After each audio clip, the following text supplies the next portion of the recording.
নিজেকে বড় মনে করা এটা শয়তানের স্বভাব। কার স্বভাব? বিনয়ী হওয়া এটা নবীদের স্বভাব।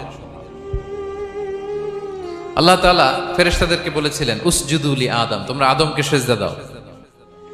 ফাসাজাদাল মালাইকা কুল্লুহুম, সবাই সিজদা দিল ইল্লা ইবলিস, কে ছাড়া? ইবলিস ছাড়া। সে নিজেকে বড় মনে করেছে, শয়তান।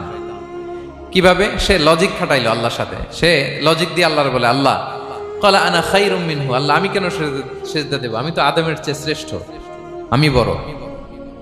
আল্লাহ বলতেছে তুমি বড়? কেমনে বড়?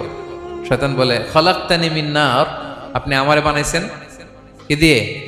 আগুন দিয়ে। ওয়া খলাকতাহু মিন তিন, আর আদমকে বানিয়েছেন মাটি দিয়ে। কি দিয়ে? মাটি দিয়ে। আগুনের ধর্ম দাউ দাউ করে উপরের দিকে কি করে?